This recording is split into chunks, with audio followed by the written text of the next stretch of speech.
Hey guys, I wanted to make a follow-up video about just some parts that can wear down quickly in Azodin, or at least my experience with the one that I have.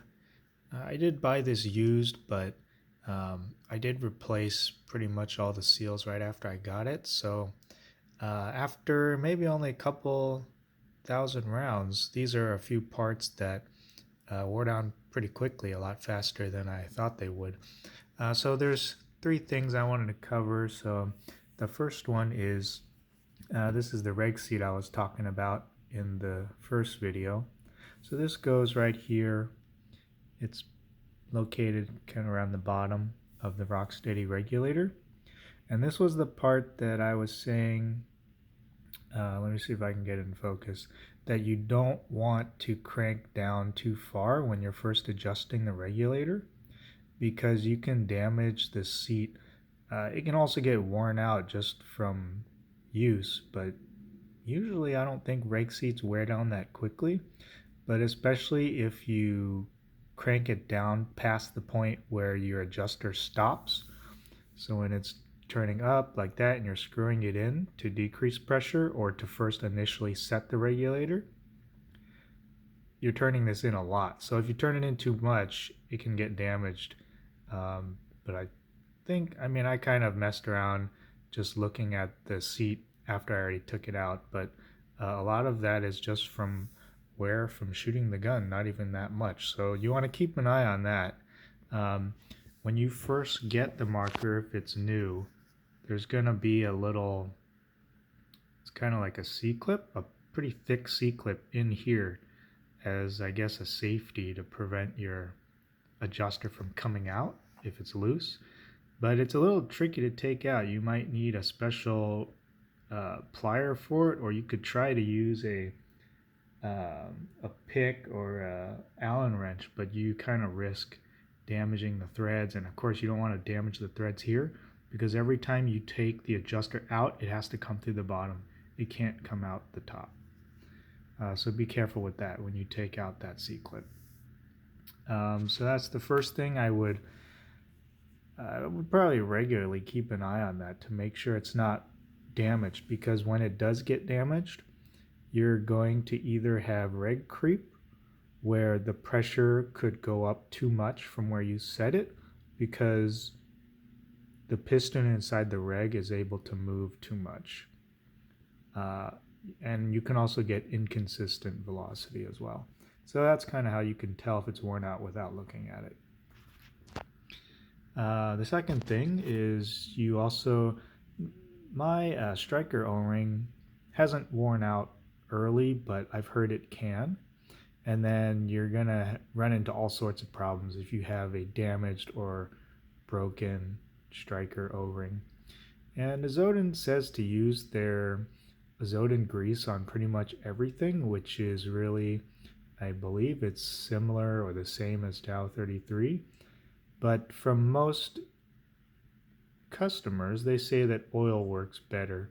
So I would just kind of like keep an eye on this every time you disassemble the gun, every time you clean the gun, to look at it carefully and then make sure it's not damaged.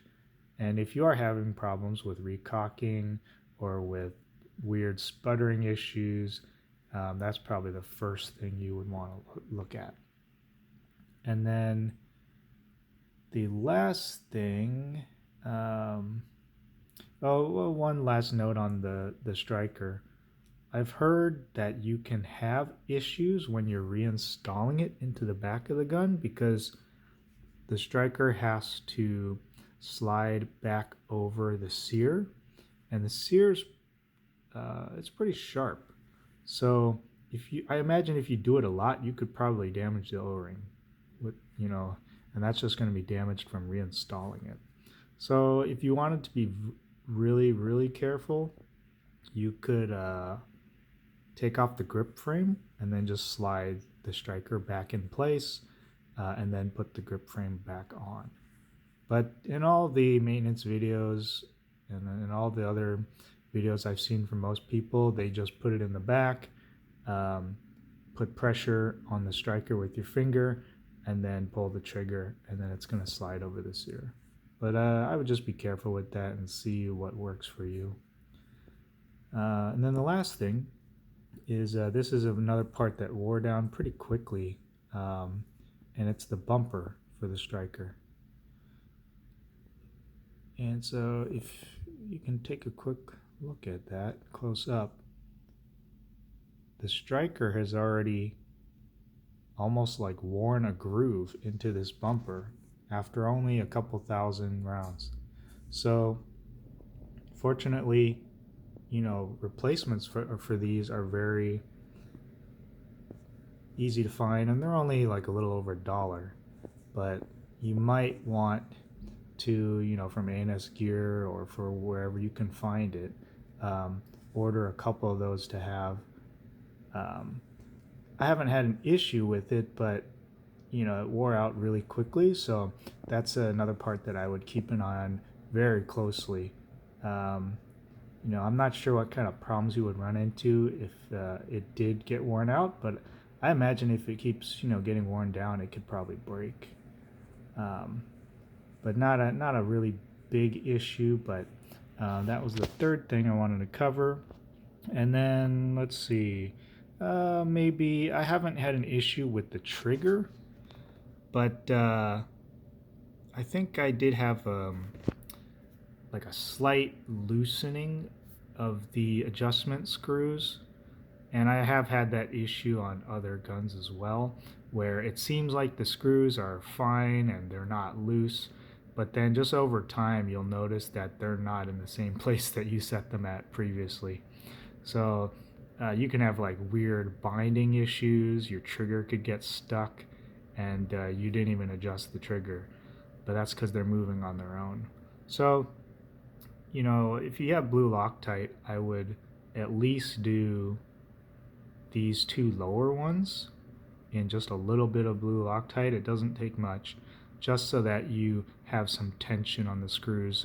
And when you start adjusting it with a Allen wrench, then you'll know, because you'll feel a decent enough tension, and then it's in a good place. It doesn't need to be set or like fixed or anything like that, but just to put a little something extra to keep some tension on those screws. And that's kind of it so far with just the parts to keep an eye on, or things that can wear out quickly in my experience with this marker. So if you have any questions, just let me know and I'll try to answer them as best I can. Thanks a lot.